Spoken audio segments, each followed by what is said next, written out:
Jornal Diário da IN 209. Eu sou a Ana Júlia. E eu sou a Fernanda, e hoje vamos falar sobre loopings. Bom, gente, os loopings são realizados de forma simples e existem em quase toda a parte do mundo com a quantia de recursos que nós temos para tal coisa. Só que um tempo atrás não era assim. No século XV, os russos tinham a diversão de pegar o bloco de gelo e deslizar sobre grandes montanhas cobertas de neve com a ajuda de uma palha para guiar o bloco.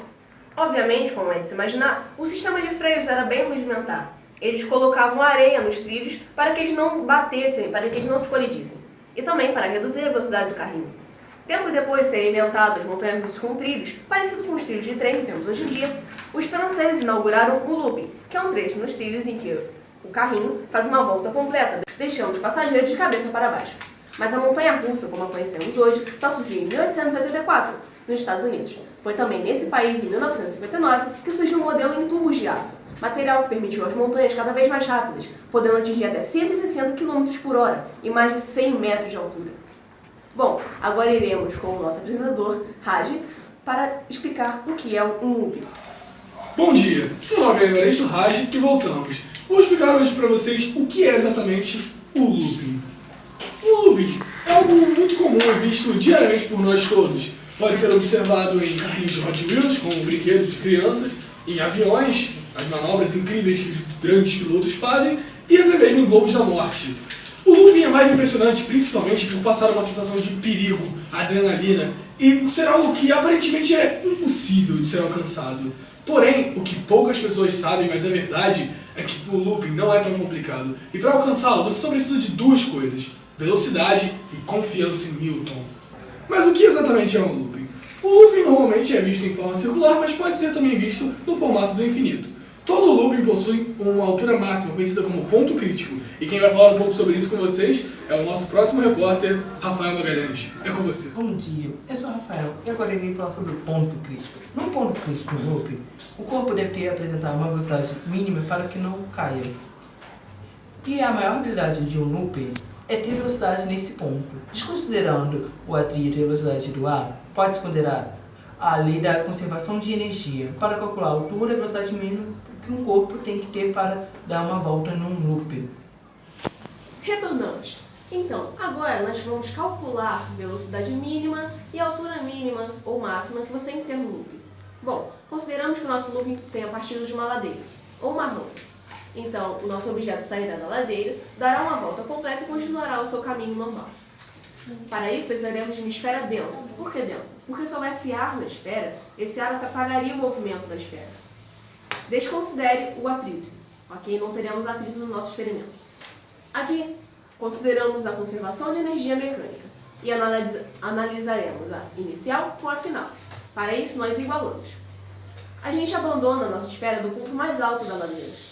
Ela estava em repouso, portanto, não há energia cinética. Havia apenas energia potencial gravitacional, que se dá por massa vezes gravidade vezes altura. Após isso, a bola irá, para o topo do looping, porque ela descerá a ladeira, fará a sua volta e chegará ao ponto máximo, vulgo ponto crítico. Esse ponto máximo que a bola atingirá será o diâmetro do looping, ou seja, 2 vezes o raio. Portanto, a altura agora é 2 vezes o nosso raio. Como podemos ver aqui, massa vezes gravidade vezes altura, que é a potencial gravitacional, será igual a massa vezes gravidade vezes 2 vezes o raio, mais massa, velocidade ao quadrado, dividido por 2.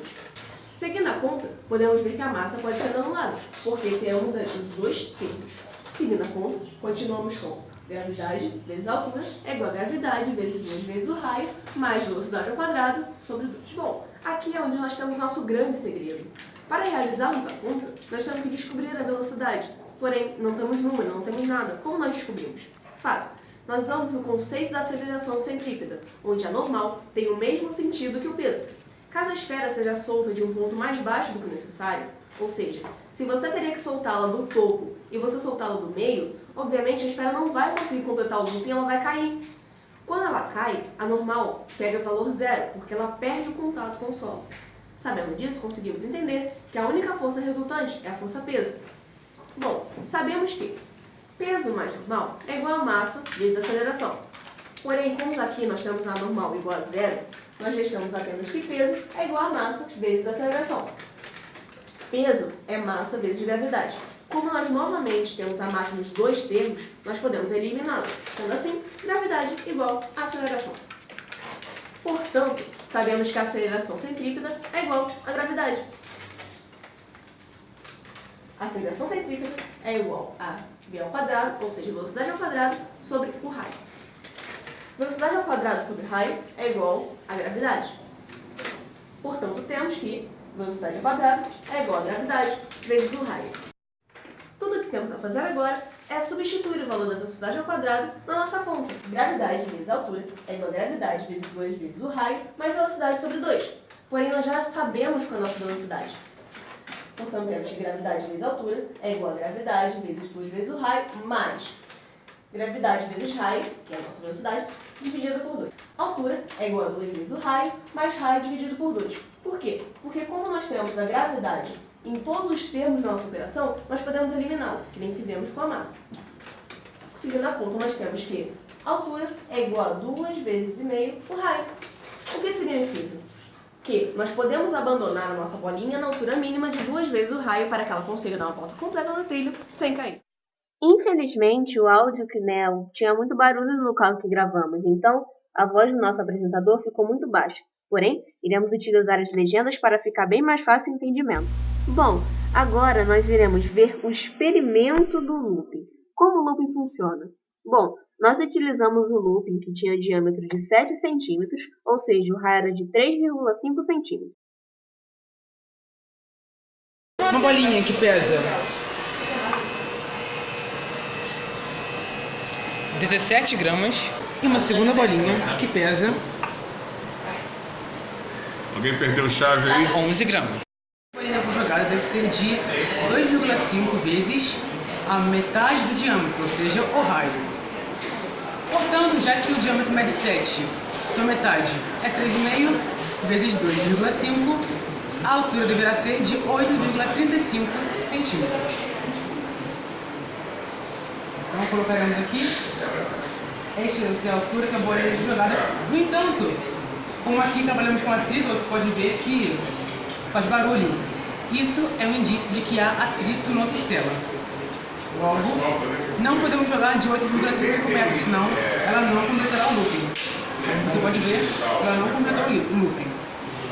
Bom, como vocês puderam ver, a bolinha não conseguiu dar uma volta completa. Mas por quê? Porque aqui, como o Carlos disse, estamos trabalhando com um atrito. Ou seja, a bolinha não consegue realizar o looping, mesmo estando a 2 vezes e meio raio. Porém, qual a solução para isso? Bom, a solução é muito simples. Apesar de aparentemente não haver uma fórmula, tudo o que temos a fazer é ir no método da tentativa, ou seja, subindo a bolinha até que ela consiga dar uma volta completa. Já a parte superior, 8,35, você pode ver que ela completará o looping, assim como a de vidro. Bom, porém o que acontece se nós afastarmos esse ponto do looping? O que eu quero dizer com isso? Imagine que você tem uma pista parecida com aquela do carrinho Hot Wheels, que tem uma pista com uma leve elevação, uma pista do outro lado, né, um vazio, e uma pista do outro lado que dá início ao looping. Bom, nesse caso a bolinha não conseguiria passar, porque quando ela saísse da pista inicial, ela ficaria com a normal zero. Por isso, ela não teria força suficiente para dar a volta. Também por conta do impacto, o atrito, a bolinha não tem uma aceleração própria, sabe? Então ela não conseguiria dar a volta completa no looping. Isso acontece com os carrinhos Hot Wheels, por quê? Porque os caras estão acelerando muito no carro. Então quando o carro bate no chão, eles continuam acelerando e tem uma velocidade boa para dar a volta no looping. Muito obrigada e tenham um bom dia!